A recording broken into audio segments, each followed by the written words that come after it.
Hello everyone, तो कैसे आप सब। स्वागत करता हूं आप सबका आपके अपने ही चैनल स्टडी बडी में। तो आज की इस वीडियो में हम बात करने वाले हैं पार्ट बी की। इससे पहले मैंने पार्ट ए का सॉल्यूशन अपलोड कर रखा है। अगर आपने उस वीडियो को नहीं देखा है और देखना चाहते हैं तो डिस्क्रिप्शन में उसका लिंक मिल जाएगा। अदरवाइज एक आई लिंक यहाँ पे फ्लैश हो रहा होगा, इस पर भी क्लिक करके आप जा सकते हैं। और रही बात इसके पीडीएफ की, तो पीडीएफ भी आपको डिस्क्रिप्शन में ही मिल जाएगा, या फिर कमेंट सेक्शन में जाएंगे, जो टॉप का कमेंट होगा पिन कमेंट, उसमें आपको लिंक वहाँ पर गिवन, वहाँ पर वन क्लिक करके डाउनलोड कर सकते हैं। तो ये बात कर लेते हैं क्वेश्चन नंबर 19 की, जो आपके स्क्रीन के सामने रहा। देखिए इसमें कह रहा है simplify cos inverse 3/5 cos x plus 4/5 sin x। तो देखिए हमारे पास यहाँ पर cos है, तो हम अंदर क्या बनाने की कोशिश करेंगे, अंदर या तो cos बन जाए या तो sin बन जाए। अगर cos बन गया तो फिर कुछ करने की जरूरत नहीं, cos inverse cos theta is equal to theta हो जाएगा। अगर sin बन गया तो हमें क्या करना पड़ेगा, sin थीटा को cos थीटा में कन्वर्ट करना पड़ेगा पाई/2, ठीक है ना। पाई/2 माइनस का थीटा या पाई/2 प्लस का थीटा करके हमें इसको cos में बदलना पड़ेगा। तो आइए हम इसको कोशिश करते हैं या sin या cos बनाने के लिए। तो देखिए यहाँ पे क्या कीजिए, let 3/5 is equal to cos theta और 4/5 is equal to sine theta. अब कुछ लोग के मन में ये भी बात आ रही होगी कि मैं इसको साइन, इसको कॉस, इसको साइन क्यों लिए। तो देखिए जब भी इस टाइप का क्वेश्चन आए और जो भी कोफिशिएंट इनके हैं, कॉस साइन एक्स और कॉस एक्स, जो भी कोफिशिएंट है उनका स्क्वायर कीजिए। उनका स्क्वायर करने के बाद सम कीजिए। और स्क्वायर का सम अगर 1 आ जाए तब फ्री है, किसी को साइन किसी को कॉस ले सकते हैं, ठीक है ना। आइए हम इसका स्क्वायर करते हैं। तो 3/5 का स्क्वायर प्लस 4/5 का स्क्वायर, एलसीएम आ जाएगा 25, क्योंकि 5 का स्क्वायर ओपन करेंगे 25 आ जाएगा।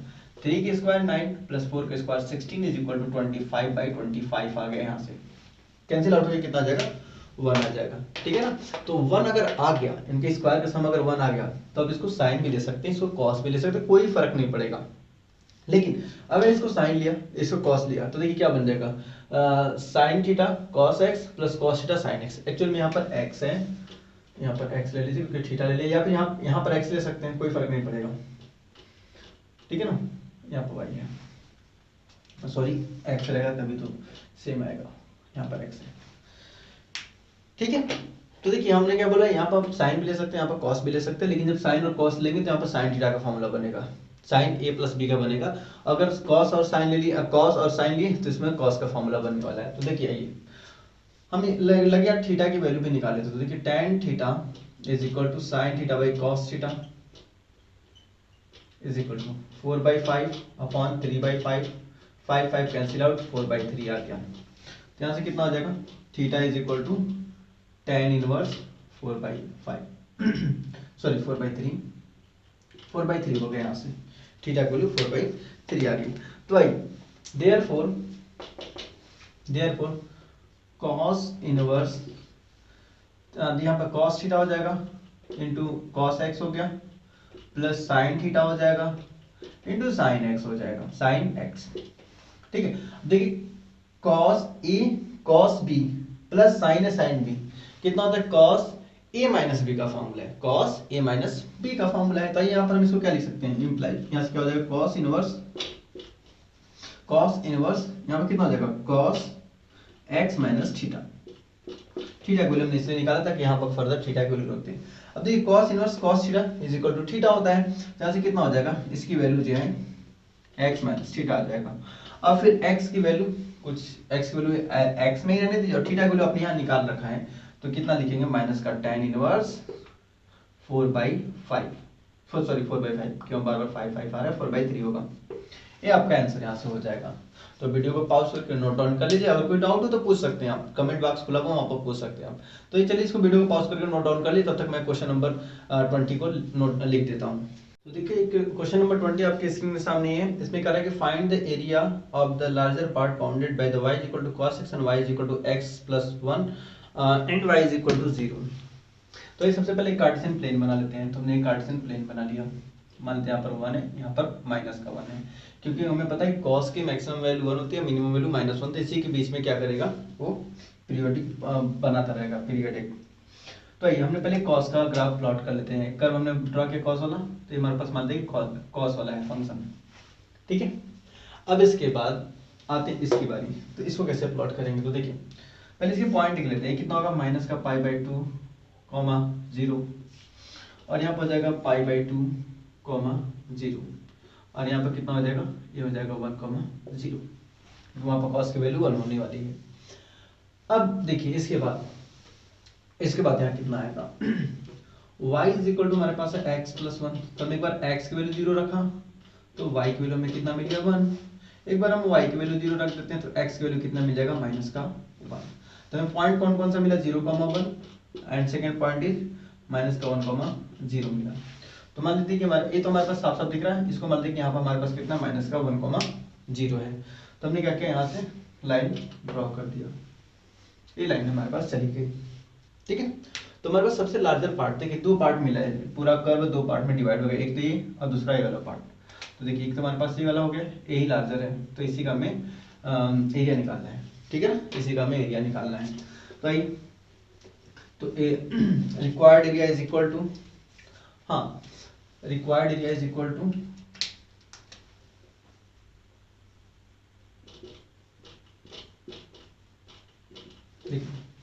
अब आपके पास स्लेट की, देखिए आप वर्टिकल स्लेट भी ले सकते हैं, हॉरिजॉन्टल स्लेट भी ले सकते हैं। अगर वर्टिकल स्लेट लेंगे तो 2 आपको क्या लेना पड़ेगा, आपको 2 निकालनी पड़ेंगे आपको स्लेट, ठीक है, 2 बार इंटीग्रेट करना पड़ेगा।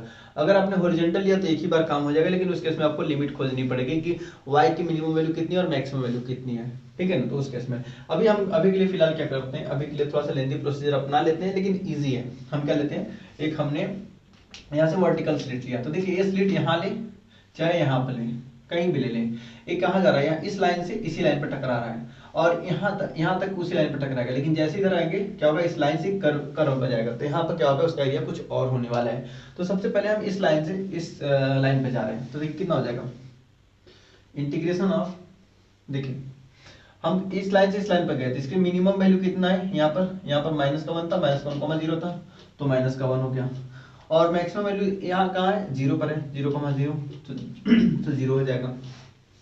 अब कौन सा फंक्शन ले रहे हैं हम, फंक्शन ले रहे हैं ये वाला लाइन, इस लाइन पे टकराए इसे हम लाइन वाला फंक्शन लिखेंगे, तो x प्लस 1 हो जाएगा, dx हो गया प्लस। अब इसको जब यहाँ से लिमिट उठाएंगे तो यहाँ से यहाँ जा रहा है, ठीक है ना, कर्व पे जा रहा है। तो अब देखिए कर्व वाला जो लिमिट है वो 0 से लेकर कहाँ तक गया है, पाई बाई 2 तक, तो यहाँ से 0 से पाई बाई 2 हो जाएगा। और ये कौन सा फंक्शन है, cos x है, तो cos x लिख दीजिए। अब इसको बस डिफरेंशिएट इंटीग्रेट कर देना, आंसर आ जाएगा। तो देखिए यहाँ से कितना आ जाएगा, x का हो जाएगा x² बाई 2 और 1 का हो जाएगा x, लिमिट लगा दीजिए -1 to 0 प्लस cos x का sin x हो जाएगा, तो sin of x 0 to pi by 2। अब आइए पहले अपर लिमिट रखें, तो अपर लिमिट रखेंगे तो सब 0 0 स्वाहा खत्म, 0 हो गया, माइनस लोअर लिमिट रखें तो देखिए -1 का स्क्वायर 1 हो जाएगा, तो 1/2 हो गया, यहाँ हो जाएगा माइनस का 1, ठीक है, ये हो गया पहले की बात। अब आते सेकंड की बात कर लेते हैं, अपर लिमिट रखें तो cos π/2 की वैल्यू sin π/2 की वैल्यू 1 होती है, ठीक है, sin 0 की वैल्यू 0 होती है, तो यहाँ से 1 आ गया। अब इसके बाद इसको सॉल्व कीजिए, तो हाफ में से -1 निकालेंगे तो माइनस का हाफ बचेगा, लेकिन बाहर माइनस का फिर से, तो माइनस प्लस का हाफ कर देगा, तो 1/2 यहाँ से आ गया, और यहाँ से कितना आ जाएगा, प्लस का 1 आ जाएगा। तो फाइनल आंसर कितना आ जाएगा, 2 + 1 3/2 हो जाएगा, यहाँ से आंसर ये यूनिट हो जाएगा, ठीक है। नोट डाउन कर लीजिए, इसको वीडियो को पॉज करके नोट डाउन कर सकते हैं। आइए बात कर लेते हैं इसके, अच्छा ये हमारे पास एक और पार्ट है, तो और पार्ट को सॉल्व कर लेते हैं। हो गया नोट डाउन। देखिए एक बात और ध्यान दीजिए, क्योंकि एरिया निकालना है तो यहाँ पर स्क्वायर यूनिट होगा, यूनिट नहीं होगा बल्कि क्या होगा, स्क्वायर यूनिट होगा, क्योंकि हम एरिया में क्या करते हैं, 2 पैरामीटर लेते हैं, लेंथ और ब्रेथ, इसलिए स्क्वायर यूनिट हो जाएगा, यूनिट छोड़ के मत आ जाइएगा। तो आइए इसका और पार्ट करते हैं, वीडियो को पॉज करके नोट डाउन कर लीजिए।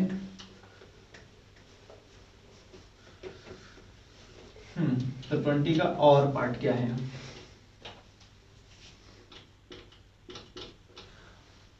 चलिए और पार्ट भी आपके स्क्रीन के सामने आ गया। तो इसमें देखिए क्या बोला है, find the area enclose by the line y = 0 y = x, y = 0 y = x, x = 1 and x = 2। तो आइए हम क्या करते हैं, पहले कार्टेशियन प्लेन फिर से बनाते हैं, हमने कार्टेशियन प्लेन बना दिया। तो देखिए y की वैल्यू 0 यहाँ होगी, y की वैल्यू x, तो x = y, x = y वाला ग्राफ कैसे होगा, 45 डिग्री बनाते हुए निकल जाती है लाइन, 45 डिग्री बनाते हुए निकल जाती है। फिर बोला कि x इज इक्वल टू 1, तो मान लीजिए 0 है, यहाँ मान लीजिए हमने भाई ये 1 है और ये हमारे पास 2 है, ठीक है। तो यहाँ से परपेंडिकुलर लाइन ड्रॉ कर दीजिए, यहाँ से परपेंडिकुलर लाइन ड्रॉ कर दीजिए। तो हमें एरिया बाउंडेड कौन सा मिल रहा है, हमारे पास एरिया ये वाला बाउंडेड मिल रहा है, तो हमें इसका लिमिट निकालना, इसका हमें एरिया निकालना है, ठीक है। तो आइए कितना हो जाएगा, required area is equal to अब देखिए a is equal to integration of, अब लिमिट कहाँ से कहाँ तक लेंगे, तो देखिए हमें यहाँ से यहाँ तक बाउंड, इसका मतलब 1 से 2 जाना है, 1 से 2 जाना है, तो 1 से 2 हम चले गए। और फंक्शन कौन सा लेंगे, देखिए यहाँ से जब जाते सिर्फ आके टकरा रहे हैं, ये कौन सा है फंक्शन, x है, तो x dx हो जाएगा, ठीक है ना, x dx हो जाएगा। अब ऐसे x का जब हम इंटीग्रेट करेंगे तो x स्क्वायर बाई 2 आ जाएगा, और लिमिट 1 to 2, अब रखिए अपर लिमिट, तो 2 का स्क्वायर 4 बाई 2 माइनस 1 का स्क्वायर 1 बाई 2। अब यहाँ पर एलसीएम ले लीजिए, तो 2 आ जाएगा एलसीएम, यहाँ कितना आ जाएगा 4 माइनस का 1, तो 3 बाई 2 स्क्वायर यूनिट, ये आ गया square unit 3 by 2 square unit, इसको भी नोट डाउन कर लीजिए। इसके बाद बात कर लेते हैं नेक्स्ट क्वेश्चन की, क्वेश्चन नंबर 21, ठीक, नोट डाउन हो गया। आइए क्वेश्चन नंबर 21 आपके स्क्रीन के सामने ये रहा। तो ये बात कर लेते हैं क्वेश्चन नंबर 21 की। तो 21 में क्या दिया मैंने, if vector a is equal to vector a and vector b are collinear then find the value of n and p। देखिए कोलिनियर है तो वेक्टर a लिख लिया हमने, vector a is equal to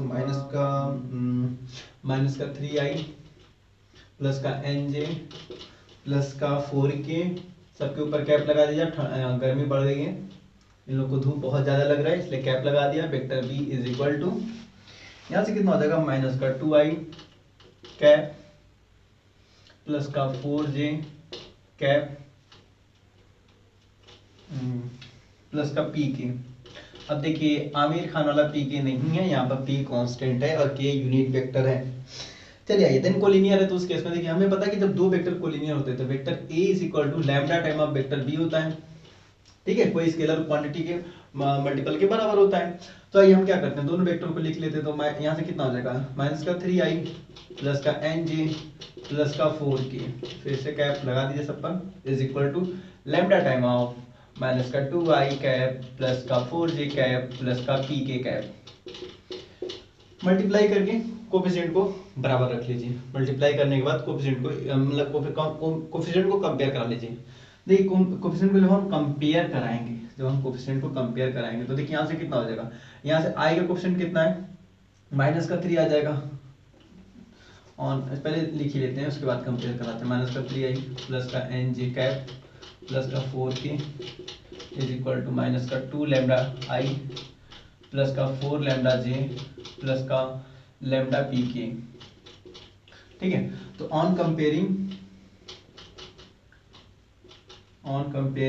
both side we get, चलिए compare कराएं तो देखिए हमें क्या मिलेगा, माइनस का 2 lambda is equal to minus का 3, तो माइनस का माइनस कैंसिल आउट, लैम्डा की वैल्यू कितनी आ गई 3/2 आ गई, ठीक है।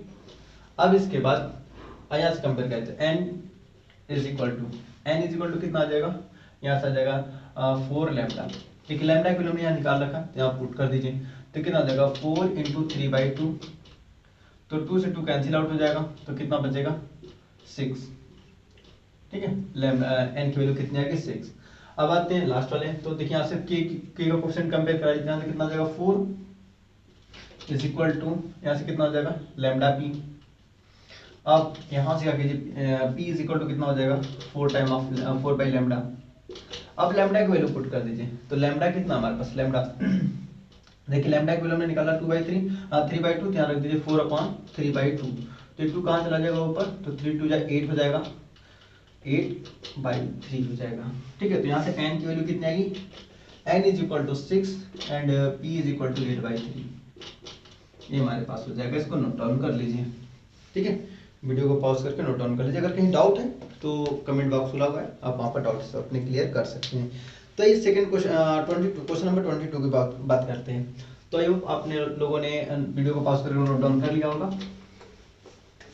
चलिए आइए बात करते हैं क्वेश्चन नंबर 22, 21 नहीं 22 की बात कर लेते हैं।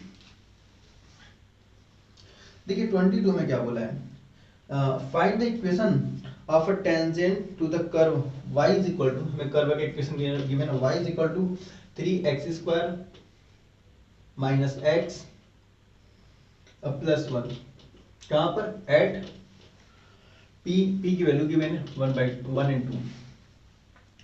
तो अब इसके बाद सबसे पहले क्या कीजिए, चलिए तो देखिए हम इसको सबसे पहले डिफरेंशिएट कीजिए, डिफरेंशिएट किया तो dy बाई dx आ गया, dy बाई dx कितना आ जाएगा 3 2 6x माइनस का 1 आ जाएगा, इसका डिफरेंशिएशन 1 हो जाएगा, प्लस 0 कैंसिल आउट, खत्म हो गया। अब देखिए dy बाई dx एट 1, 2, जो पहला वाला होता है वो x की वैल्यू होती है, दूसरा वाला y की वैल्यू होती है। तो यहाँ पर y है नहीं, सिर्फ x की वैल्यू पुट कर दीजिए, तो 6 माइनस का 1 इज इक्वल टू 5 आ जाएगा, 6 माइनस का 1 इज इक्वल टू 5 आ जाएगा। पूछा क्या इसमें, अच्छा इक्वेशन ऑफ टेंजेंट, ठीक है ना, इक्वेशन ऑफ टेंजेंट पूछा, तो इक्वेशन ऑफ टेंजेंट होता कितना है, y minus y1 is equal to m time of x minus x1, और हमारे पास यहाँ क्या होता है m is equal to dy by dx, इसी की वैल्यू कितना होता है y2 minus y1 upon x2 minus x1, इसी की वैल्यू tan थीटा के बराबर होती है। सब आपस में चंगू मंगू सब आपस में बराबर होते हैं। यहाँ पर वैल्यू पुट कर दीजिए, तो y माइनस का y1 और यहाँ पर पॉइंट कर दे y1 हो जाएगा, तो 2 हो गया, इज इक्वल टू m की वैल्यू 5, x माइनस x1 कितना है यहाँ पर 1 है, ठीक है। तो इसको सिंप्लीफाई कर लीजिए, आपको इक्वेशन ऑफ टेंजेंट मिल जाएगा। तो क्या कीजिए, सीधे y को उधर 2 को उधर ट्रांसफर कर दीजिए, देखिए y is equal to multiply कीजिए, तो 5x माइनस का 5, ए जनाब उधर जाएंगे तो प्लस का 2 हो जाएंगे, माइनस के 2 उधर गए तो पॉजिटिव हो गया। तो ये यहाँ से कितना हो जाएगा, y is equal to 5x minus का 3, ये हमें यहाँ से आंसर मिल जाएगा, ठीक है। नोट डाउन कर लीजिए, वीडियो को पॉज करके बात कर लेते हैं क्वेश्चन नंबर 22। ऐसे 22 में एक और पार्ट है, ठीक है। तो आई होप वीडियो को आप लोगों ने नोट डाउन कर लिया होगा। तो ये बात कर लेते हैं और पार्ट की, जो कि आपके स्क्रीन के सामने आ गया। चलिए हम भी पढ़ लेते हैं क्या क्वेश्चन नंबर 22 और पार्ट इसका जी, so that the function f of x is equal to AOD से भी है x raise 9 plus 4x raise 7 plus 11 is an increasing function on R, मतलब पूरे के पूरे रियल नंबर पे क्या है, इंक्रीजिंग फंक्शन है। तो ये दिखाई देते हैं इसको इंक्रीजिंग है, तो f डैश x डिफरेंशिएट कीजिए तो कितना आ जाएगा 9x रेज 8 आ जाएगा, एक पावर में से कम हो जाएगा, प्लस यहाँ तो कितना हो जाएगा 7 बाहर आ गया 28 कर देगा 28x रेज 6, ये तो जनाब 0 हो जाएंगे क्योंकि कांस्टेंट है। अब देखिए यहाँ से क्या मिलेगा हमें, अब x से कोई सा भी वैल्यू पुट कर दीजिए, कोई सा भी वैल्यू पुट कीजिए, पॉजिटिव पुट करें चाहे नेगेटिव पुट करेंगे, हर केस में क्या आने वाला है, देखिए पावर इवन है तो हमेशा क्या आने वाला है, इवन नंबर ही आएगा। और इवन नंबर का जब हम सम करते हैं तो हमें क्या मिलता है, इवन नंबर का सम भी हमें इवन नंबर ही मिलता है। तो इसका मतलब क्या होगा, f डैश x यहाँ से f dash x greater than 0 for all x belongs to set of real number. तो कुछ भी x की वैल्यू पुट कर दीजिए, क्योंकि पॉजिटिव क्वांटिटी है, इस पावर इसका क्या है पॉजिटिव है, इसलिए हर केस में क्या मिलने वाला है, हमें हमारे पास पॉजिटिव नंबर ही मिलेगा। पॉजिटिव नंबर कोई सा भी पॉजिटिव नंबर हो 0 से बड़ा होता है, ठीक है। यहाँ से क्या हो जाएगा, प्रूफ हो गया आपका। 2 नंबर में ज़्यादा स्ट्रिक्ट PhD नहीं करना है, 2 नंबर क्वेश्चन को उसी हिसाब से देखना है। अब आइए आगे बात कर लेते हैं क्वेश्चन नंबर 23, जो कि आपके स्क्रीन के सामने आ गया। चलिए 23 की बात कर लेते हैं। 23, और प्लीज़ अगर आप लोग चैनल पर नए हैं तो प्लीज़ चैनल को सब्सक्राइब कर लीजिए, और वीडियो अच्छा लग रहा है तो वीडियो को लाइक करना मत भूलिएगा, और इसे अपने दोस्तों में भी शेयर कीजिए, जिससे आपके साथ साथ आपके दोस्तों का भी इससे बेनिफिट मिल सके। तो आइए क्वेश्चन नंबर हम 23 की बात कर लेते हैं। 23 में क्या पूछा है, find the value of x for function f of x defined by इतना इतना इज कॉन्टिन्यूअस। चलिए आइए कॉन्टिन्यूअस वाले भी क्वेश्चन कर लेते हैं। f of x is equal to 2x minus 1 if x is less than 2, और a if x is equal to 2, x plus 1 if x is greater than 2। तो ये हमें 2 की वैल्यू फाइंड करनी है, सॉरी a की वैल्यू फाइंड करनी है अगर ये फंक्शन कॉन्टिन्यूअस है। तो देखिए जब भी कोई फंक्शन कॉन्टिन्यूअस होता है तो left hand limit is equal to right hand limit is equal to F of A, मतलब ए फंक्शन हमारे पास अगर लिमिट हम x tending to a check करें तो ठीक है, यहाँ पर x tending to a plus हो जाएगा, उस केस में इन तीनों की वैल्यू बराबर होती है। ठीक है, तो ये हम बात करते हैं लेफ्ट हैंड लिमिट की। तो लेफ्ट हैंड लिमिट देखिए, लेफ्ट हैंड लिमिट में कौन सा लेफ्ट हैंड लिमिट मिलेगी, कौन से हम राइट हैंड लिमिट मिलेंगे। जब भी x की वैल्यू क्या हो, लिमिट से छोटी हो, x की वैल्यू लिमिट से छोटी हो तो उस केस में हम लेफ्ट हैंड लिमिट लेते हैं। जब भी x की वैल्यू लिमिट से बड़ी होती है तो उस केस में हम क्या लेते हैं, राइट हैंड लिमिट लेती है, उस केस में हम राइट हैंड लिमिट लेते हैं। तो आइए लेफ्ट हैंड लिमिट में देखिए, यहाँ पर 2 पर हमें चेक करना है, तो यहाँ पर x की वैल्यू छोटा है, इसका मतलब है लेफ्ट हैंड में आ जाएगा। तो limit x tending to 2 negative लगा दिया, इसका मतलब है लेफ्ट हैंड लिमिट हो गया, कितना हो जाएगा 2x माइनस का 1।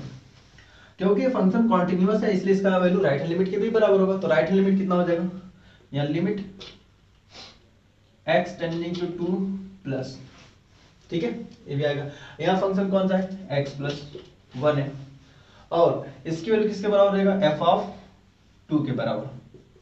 तो ये लेफ्ट हैंड लिमिट की बात करते हैं, 2 पुट कर दीजिए तो कितना हो जाएगा 4, या फिर पूरा अगर 2 इंटू 2 कर दिया माइनस का 1 इज इक्वल टू, यहाँ रख दिया तो 2 प्लस का 1 इज इक्वल टू f2 की वैल्यू देखिए यहाँ पर कितना है, x है, at x is equal to 2 पर इसकी वैल्यू a है। तो यहाँ से कितना हो जाएगा, देखिए यहाँ से 2 2 जा 4 माइनस 1 3 आ गया, यहाँ से भी कितना 2 प्लस 1 3 आ गया इज इक्वल टू a। तो a की वैल्यू किसके बराबर आ गया, 3 के बराबर आ गया। है ना मजेदार क्वेश्चन। तो वीडियो को पॉज करके नोट डाउन कर लीजिए, और कोई डाउट है तो कमेंट बॉक्स खुला है। आइए बात कर लेते हैं क्वेश्चन नंबर 24 की। ठीक है, बात कर लेते हैं क्वेश्चन नंबर 24 की, जो कि इंटीग्रेशन से है और आपके स्क्रीन के सामने आ गया। चलिए आपके स्क्रीन के सामने आ गया, हमारे बोर्ड पर भी अभी कुछ थोड़ी देर में प्रिंट हो जाएगा। यहाँ पर भी देखिए कितना की मैंने, integration of a to b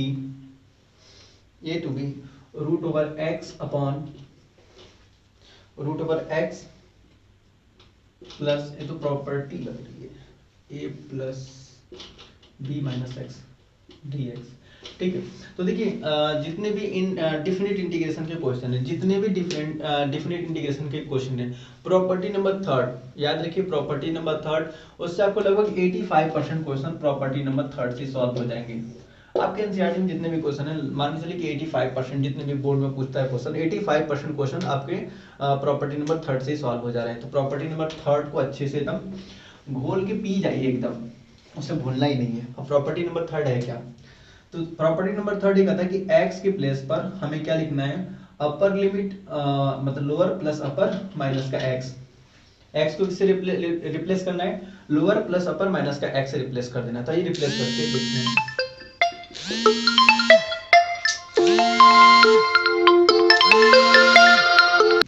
तो देखिए सॉरी कॉल आ गया था, उसके थोड़ा सा इंटरप्ट हो गया। अब देखिए हमें क्या करना है, यहाँ पर x को रिप्लेस करना है a plus B minus x से। तो आई रिप्लेस करते हैं, तो i is equal to integration of a to b, ये प्रॉपर्टी नंबर 3 अप्लाई कर रहे हैं। तो x को रिप्लेस करना है a plus B minus x से। घूंघट उड़ा तो घूंघट ओढ़ने रहने दीजिए, इसको उठाइए मत घूंघट का। अब आगे हम अपना काम स्टार्ट करते हैं। इसका यहाँ पे कितना हो जाएगा, a plus B minus x plus, अब यहाँ पे कितना होगा, root over a plus B minus, अब x के प्लस पे कितना रखना है, a plus B minus x. ठीक है, ब्रैकेट क्लोज कर दीजिए। अब उसके बाद जैसे हम इस ब्रैकेट को हटाएंगे तो क्या लग जाएगा, यहाँ पॉजिटिव थे नेगेटिव हो गए, ए नेगेटिव थे पॉजिटिव, पॉजिटिव थे नेगेटिव, ए नेगेटिव थे पॉजिटिव हो गए। ठीक है, तो यहाँ से a से a कैंसिल आउट, b से b कैंसिल आउट, तो रूट में कितना हुआ, रूट ओवर x बच जाएगा। तो यहाँ से कितना हो जाएगा, यहाँ से इसको इक्वेशन नंबर 1 से जूम कर लीजिए, और यहाँ कितना हो जाएगा, integration of a to b a plus B minus x root over upon root over a plus B minus x plus root over x dx। ठीक है, यहाँ पे dx लिख लीजिए। अब देखिए उसको सेकंड मान लीजिए, अब दोनों को ऐड कर लीजिए।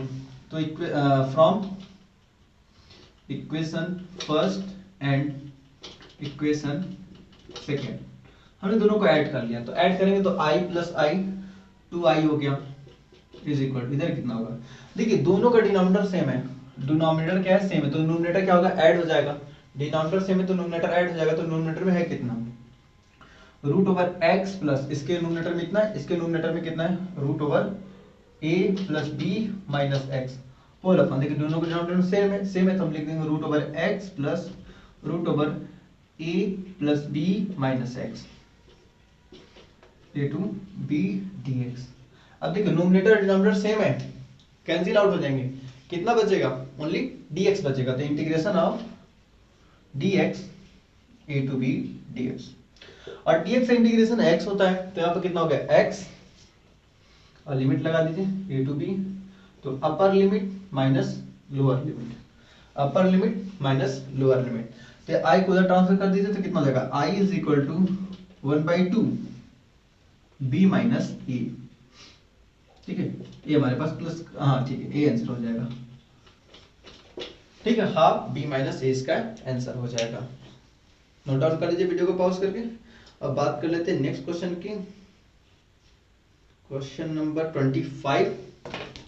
तो आई होप आप लोगों ने नोट डाउन कर लिया होगा वीडियो को पॉज करके, क्योंकि अब इनका काम तमाम होने वाला है। चलिए क्वेश्चन नंबर 25 आपके स्क्रीन के सामने ये रहा। देखिए इसमें मैं क्या दिया हुआ, एक find the cofactor of A, चलिए हमें निकालना है a21 second row first column and a31 third row first column. ठीक है, if a matrix A is equal to, हमें पास एक मैट्रिक्स गिवन है, क्या गिवन है भाई मैट्रिक्स, 1 3 -2 1 3 -2 4 -5 एंड 6 3 5 एंड 2। चलिए डब्बा में पैक कर दिया। अब इसके बाद देखिए हमें कोफैक्टर मैट्रिक्स निकालना है इसका और इसका। तो देखिए जब इसका कोफैक्टर निकालेंगे, a21 का कोफैक्टर निकालेंगे, तो a21 को हम लिखेंगे c21, c21 निकालना है तो फॉर्मूला कितना होता है, अगर हमारे पास cij निकालना हो, cij इज इक्वल टू कितना होता है, -1 raise i plus j into m of ij। ठीक है, माइनर लिखते हैं। तो यहाँ पर आपको तो माइनर भी पता होगा, कोफैक्टर भी पता होगा, तो हम डायरेक्ट सिर्फ 2 नंबर क्वेश्चन है तो इस हिसाब से हम काम कर रहे हैं यहाँ पर। तो क्या करने वाले, c12 तो मतलब -1 के पावर कितना हो जाएगा, 2 + 1। ठीक है, अब उसके बाद हमें क्या करना है, 2 1 के पास जाना है, तो 2 1 हमारे पास ये रहे, 2 1 हमारे पास ये रहे, तो इस रो को खा जाएगी और इस कॉलम को खा जाएगी, भूख बहुत लगी है, रो और कॉलम को दोनों को खा जाएगी। इसके बाद इसका मल्टीप्लाई इसमें कीजिए तो 3 2 जा 6 हो जाएगा, और जब नीचे से ऊपर जाते हैं तो नेगेटिव लगता है, और देखिए माइनस का 10 पहले से और नेगेटिव लगता है तो माइनस का 10 इंटू 10, सॉरी माइनस का 10 इंटू माइनस प्लस का 10 हो जाएगा, तो यहाँ पर प्लस का 10 हो गया। ठीक है, अब देखिए यहाँ पर कितना है, -1 के पावर 3, मतलब एक ऑड नंबर, -1 के पावर अगर ऑड नंबर होता तो उसकी वैल्यू माइनस का 1 आती है, तो यहाँ से हो जाएगा माइनस का 1 इंटू यहाँ से कितना हो जाएगा 16 इज इक्वल टू माइनस का 16। ठीक है, फिर उसके बाद आते हैं a31 के पास, तो c31 is equal to -1 raise 3 + 1। अब चलते हैं 31 के पास, तो 31 हमारे पास ये रहे,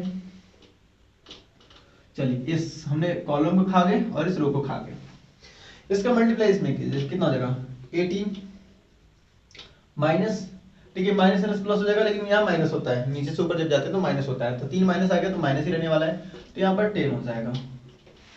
ठीक है, तो यहाँ से कितना हो जाएगा, देखिए इसके पावर 3 + 1 4 हो गया, -1 की पावर एक इवन नंबर इसलिए 1 हो जाएगा, इनटू इसकी वैल्यू कितनी हो जाएगी, यहाँ से 8 आ जाएगा, हमारे पास 8 आंसर आ गया। ठीक है, नोट डाउन कर लीजिए इसे। अब बात कर लेते हैं इसमें कुछ, हाँ ठीक है 26 की बात करते हैं जो कि प्रोबेबिलिटी से है। तो देखिए आई होप आपने नोट डाउन कर लिया होगा वीडियो को पॉज करके, तो आइए स्टार्ट करते हैं 26। क्वेश्चन नंबर 26 आपके स्क्रीन के सामने ये रहा। ठीक है, तो देखिए इसमें क्या है, given that the event A and B are such that P of A is equal to, A की प्रोबेबिलिटी गिवन है half and P of A union B, A और बी का प्रोबेबिलिटी गिवन है 3/5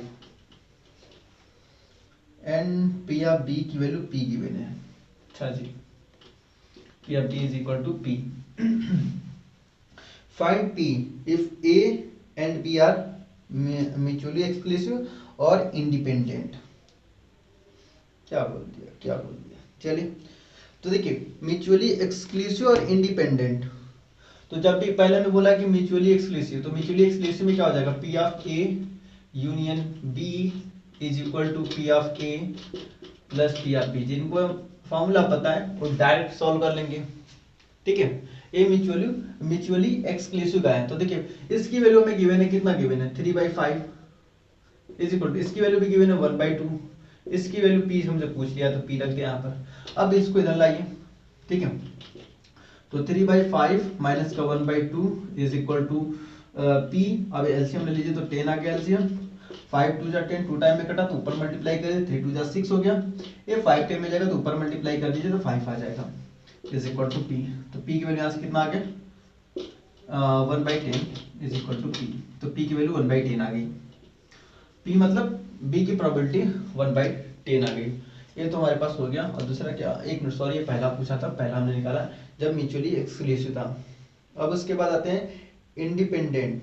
अब देखिए दोनों के दोनों इंडिपेंडेंट है, तो इंडिपेंडेंट के केस में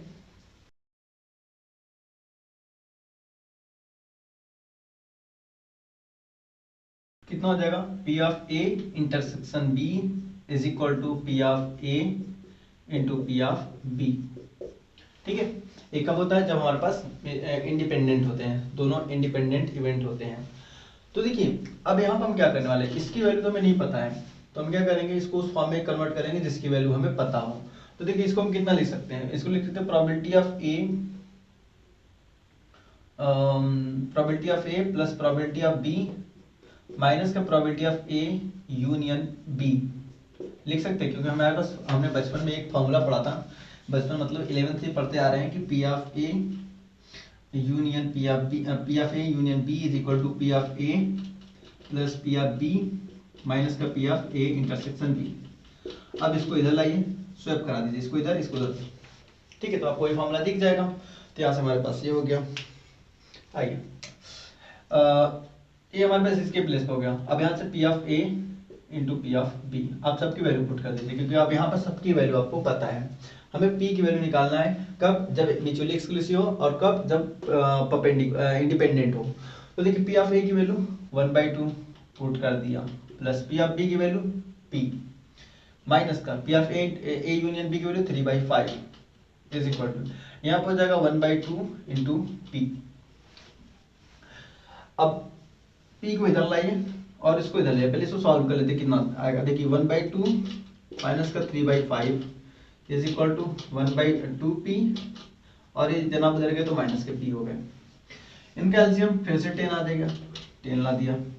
फिर उसके बाद इसका मल्टीप्लाई इसमें कीजिए तो कितने टाइम में जा रहा है, 5 टाइम में जाएगा तो यहाँ 5 हो जाएगा, यहाँ पर 2 टाइम में जाएगा तो 2 का मल्टीप्लाई इसमें कितना 6 हो जाएगा इज इक्वल टू, यहाँ से कितना आ जाएगा, देखिए यहाँ से अगर पी हाफ में से 1 गया, हाफ में से -1 गया तो माइनस का हाफ बच गया, ठीक है। और यहाँ कितना आ गया, यहाँ पर आ जाएगा माइनस का 1/10 इज इक्वल टू माइनस का 1/2 पी। तो माइनस से माइनस कैंसिल आउट हो गया, क्रॉस मल्टीप्लिकेशन कर दीजिए, आपको आंसर दिख जाएगा। तो पी इज इक्वल टू 2/10 लिखे या फिर 1/5 लिखे, तो पी की वैल्यू 1/5 आ गया। 1/5 कब आ रहा है, जब इंडिपेंडेंट है, और 1/10 कब आ रहा है, जब म्यूचुअली एक्सक्लूसिव है, ठीक है। वीडियो को पॉज करके नोट डाउन कर लीजिए, बात कर लेते हैं क्वेश्चन। अच्छा इसमें और इसका और पार्ट है, आइए और पार्ट भी सॉल्व कर ही लेते हैं। तो नोट डाउन कर लिया आप लोगों ने, आई होप आप लोगों ने वीडियो को पॉज करके नोट डाउन कर लिया होगा। तो आइए स्टार्ट करते हैं क्वेश्चन नंबर इसी का 26 का और पार्ट। तो आइए और पार्ट देख लेते हैं। इसका और पार्ट क्या है, और पार्ट आपके स्क्रीन के सामने ये रहा, ठीक है। इसमें क्या बोला है, अ bag contain white A bag contains 12 white pearls and 18 black pearls. Two pearls are drawn in succession without replacement. Find the probability that first pearl is white and second is black. अच्छा जी, आई हमने एक bag बना लिया, मान लीजिए bag है, ठीक है, इसको बाल्टी मत मानिए, बैग मान लीजिए। अकॉर्डिंग टू क्वेश्चन हमारे पास 12 व्हाइट पर्ल्स है और 18 ब्लैक पर्ल्स है, तो नंबर ऑफ पर्ल्स कितना हो गया 30। ऐड कीजिए, ठीक है, 30 आ गया। अब देखिए हम ए उस इवेंट को मान रहे हैं कि पहला वाला पल्स का क्या निकल रहा है, व्हाइट निकल रहा है, पहला वाला पल्स क्या निकल रहा है, व्हाइट निकल रहा है। तो टोटल व्हाइट कितने हैं, 12 है, तो 12 निकल सकते हैं।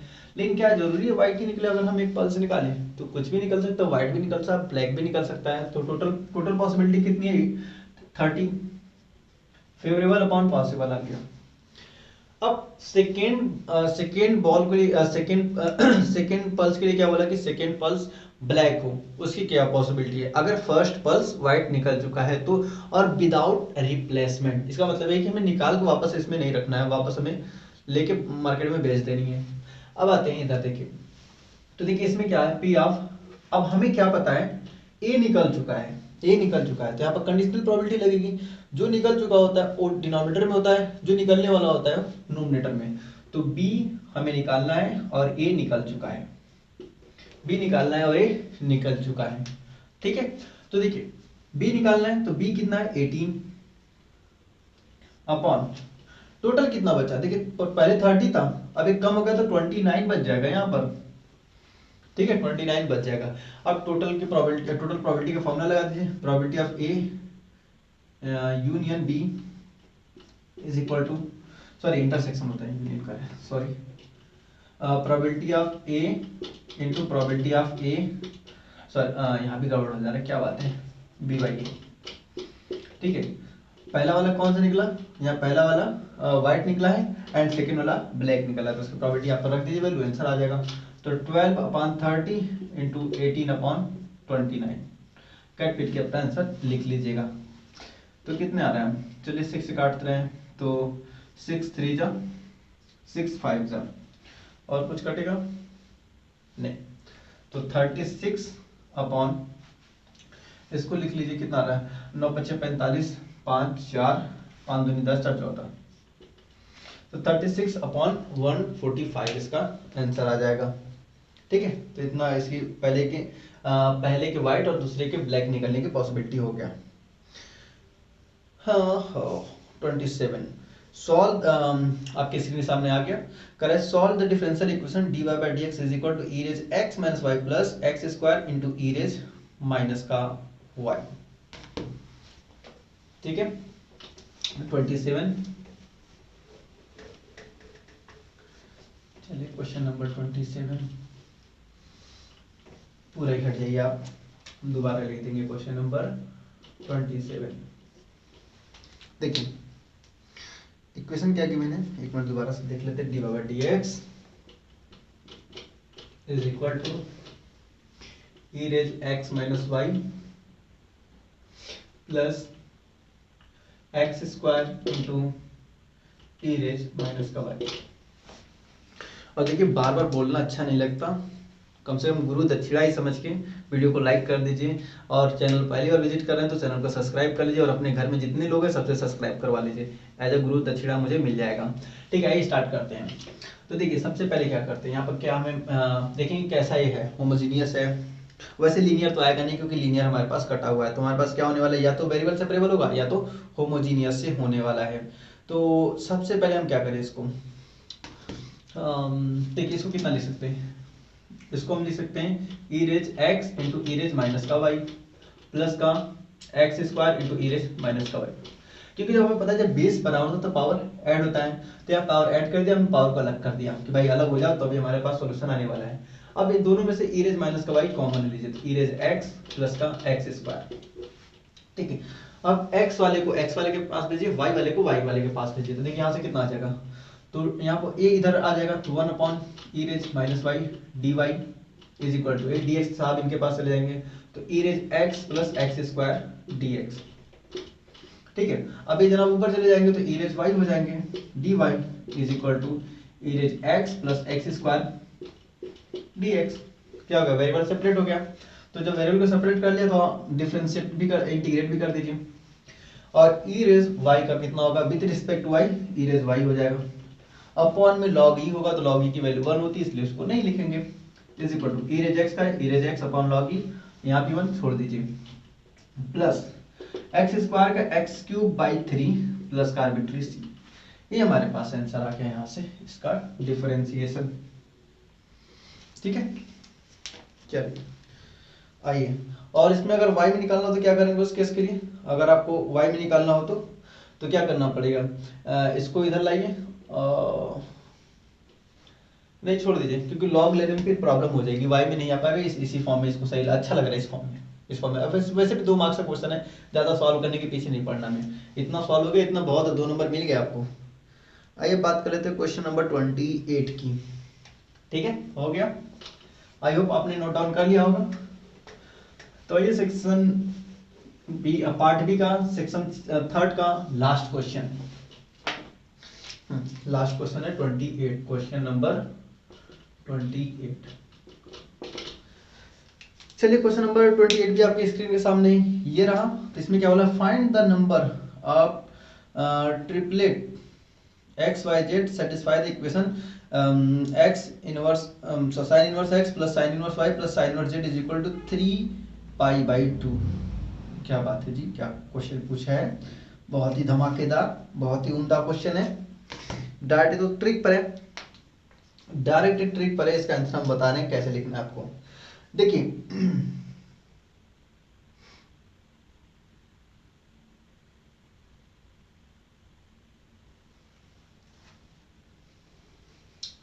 क्या कर सकते हैं इसके लिए, चलिए पहले तो क्वेश्चन लिख लेते हैं। Sine inverse x plus sine inverse y plus sine inverse z is equal to 3 pi by 2। ठीक है, अब इसे सॉल्व कैसे करें, कुछ आइडिया लगाइए, सॉल्व कैसे किया जा सकता है इसको। एक्स वाई जेड की वैल्यू फाइंड करनी है। ठीक है, तो देखिए यहाँ से इसको लिख सकते हैं हम, sine inverse x plus sine inverse y plus sine inverse z is equal to, इसको लिख सकते हैं pi by 2 plus pi by 2 plus pi by 2। तो कहीं ना कहीं साइन इनवर्स एक्स इस पाई बाई 2 के बराबर है, साइन इनवर्स वाई इस पाई बाई 2 के बराबर है, साइन इनवर्स जेड इस पाई बाई 2 के बराबर है। तो देखिए हम यहाँ से क्या लिख सकते हैं, sine inverse X is equal to sine inverse Y is equal to sine inverse Z, देखिए is equal to pi by 2, क्योंकि वैल्यू कितना है पाई बाई 2। तो यहाँ से x की वैल्यू कितना हो जाएगा, x is equal to sine pi by 2, अगर हम फर्स्ट एंड लास्ट की बात करें, और y is equal to first and last की बात कीजिए, y is equal to sine pi by 2, और z की वैल्यू भी कितना हो जाएगा, z is equal to sine pi by 2। तो यहाँ से कितना हो जाएगा, इसकी वैल्यू हो जाएगी 1, इसकी वैल्यू भी हो जाएगी 1, इसकी वैल्यू भी हो जाएगी 1। तो x is equal to y is equal to z is equal to 1 आ गया। तो ट्रिपलेट हमारे पास कौन सा आ जाएगा, ट्रिपलेट लिखना है 1 1 1, ये आंसर हो गया। ठीक है, क्योंकि और कोई पॉसिबिलिटी है नहीं जिसे आप ब्रेक करके सबको आप इक्वल दिखा सकते हैं, और कोई पॉसिबिलिटी है नहीं, एक वाहिद एक ही पॉसिबिलिटी है। ठीक है, तो आइए आज की वीडियो में इतने रहने देते, क्वेश्चन नंबर 28 तक ही। नेक्स्ट वीडियो में बात करेंगे सेक्शन 4 की। ठीक है, तो अब तक सेक्शन 1 कंप्लीट हो गया, सेक्शन 2 कंप्लीट हुआ, सेक्शन 3 कंप्लीट आज हो गया। ठीक है, अगर आपको इसी तरीके का वीडियो चाहिए और चैनल को पहली बार विजिट कर रहे हैं तो चैनल को सब्सक्राइब कर लीजिए, और बेल आइकन को जो घंटा होता है ना उसको जरूर दबाइएगा, क्योंकि उसको जब तक नहीं दबाएंगे तब तक आपके पास इसका नोटिफिकेशन नहीं जाने वाला है। इसका नोटिफिकेशन नहीं जाएगा तो क्या करेंगे, आप इससे दूर रह जाएंगे। ठीक है, वीडियो में बात करेंगे सेक्शन 4 की। ठीक है, तो अब तक सेक्शन